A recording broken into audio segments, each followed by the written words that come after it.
Sebuah cerpen yang berjudul Tafakur, karya Ibu Suharti.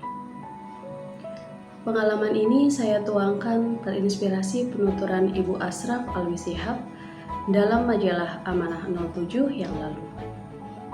Aku pun memiliki seorang putri yang terbelakang mental. Aku merasa bersyukur masih diberinya kepercayaan untuk menjaga, mendidik, dan membimbing anak kami sampai saat ini. Widanti namanya, lahir 27 Oktober 1989, 20 bulan setelah kelahiran kakaknya, Karina. Widanti, yang kami panggil Wida, lahir tepat saat azan asyar berkumandang. Ia lahir secara normal, sampai pada hari ke-7 kelahirannya, suami saya dengan hati-hati menyampaikan, ada yang agak lain pada kaki Wida. Ternyata anakku lahir dengan kelebihan. Pada kaki kanan dan kirinya terdapat 2 jempol. Jadi, ia punya 12 jari kaki.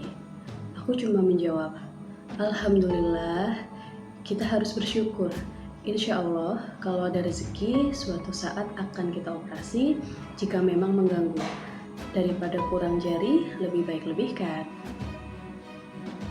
Seiring berjalannya waktu, ternyata Wida mengalami keterlambatan perkembangan.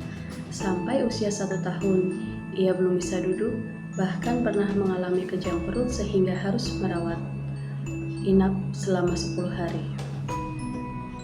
Seiring berjalannya waktu, ternyata Wida mengalami keterlambatan perkembangan. Sampai usia 1 tahun, ia belum bisa duduk, bahkan pernah mengalami kejang perut sehingga harus menjawali. Seiring perjalanan waktu, ternyata Wida mengalami keterlambatan perkembangan. Sampai usia 1 tahun, ia belum bisa duduk, bahkan pernah mengalami kejang perut sehingga harus menjalani rawat inap selama 10 hari. Sampai usia 20 bulan, Wida belum bisa berjalan, belum bisa berbicara, kakinya nampak begitu lemah. Kalau kami ajari berjalan, ia menangis sembari menekuk kakinya juga ke atas. Ia sampai merasa kewalahan juga. Kenapa Widaku menjadi seperti ini? Akhirnya aku pasrah. Terserahlah apa mau Wida. Kelak Wida bisa berjalan, akan ibu buatkan tumpang 7, ujarku itu. Sebetulnya muncul begitu saja, bahkan lebih sebagai guyonan.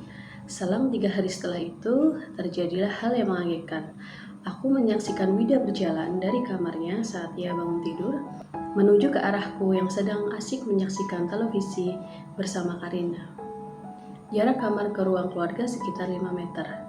Aku sampai menjerit kaget campur gembira. Bayangkan 20 bulan ia baru bisa berjalan.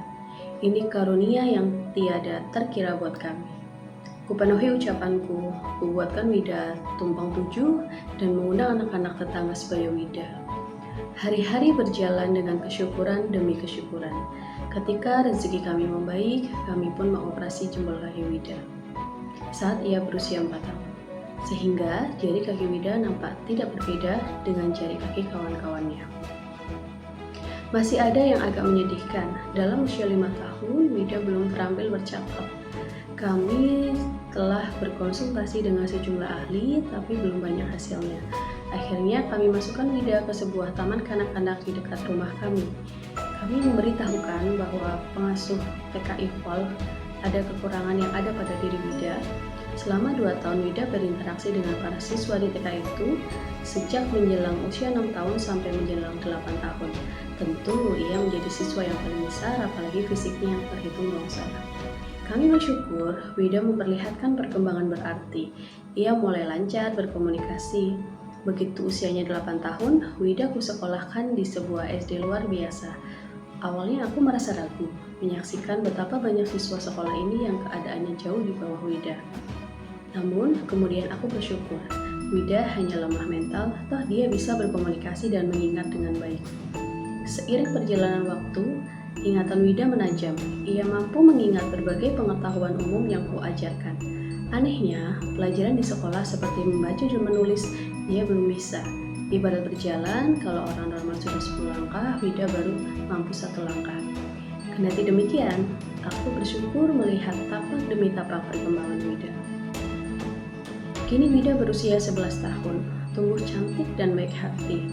Hampir semua orang yang mengenalnya jatuh sayang padanya. Wida tidak nakal, bahkan kalau dinakali kawannya, ia lebih mengalah.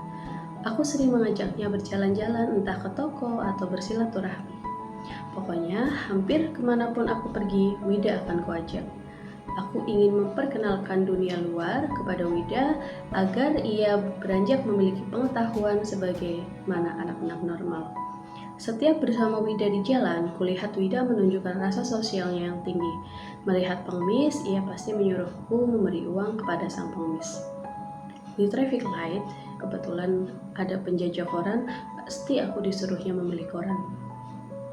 Aku bilang, kita sudah berlangganan koran di rumah. Lantas dia bilang, kasih uang aja dia bu, kasihan. Kalau kami sedang di rumah, lantas terlihat bajunya kotor karena dipakai seharian bermain. Saat ku suruh dia berganti baju, Wida kerap kali bilang, kasihan bibi, nanti cuciannya banyak. Aku kerap terharu melihat kepedulian seperti itu diperlihatkan Wida dengan polosnya. Di tengah keluarga, Wida kerap menjadi penasehat tak langsung. Tatkala ayahnya mau berangkat kerja, seperti laga orang tua saja, Wida selalu bilang, hati-hati di jalan ya, jangan lupa baca bismillah. Atau saat aku sedang kesal dan lantas ngomel, dengan gayanya yang lucu dia bilang, ibu jadi orang tua kok ngomel melulu, nanti cepet tua loh, sabar dong bu. Atau suatu ketika dilihatnya ayahnya marah, bicaranya agak keras denganku. Saat amarah ayah mereda, Wida mendatangi ayahnya lalu bertanya, kenapa sih ayah marah mulu sama ibu? Jangan marah mulu dong.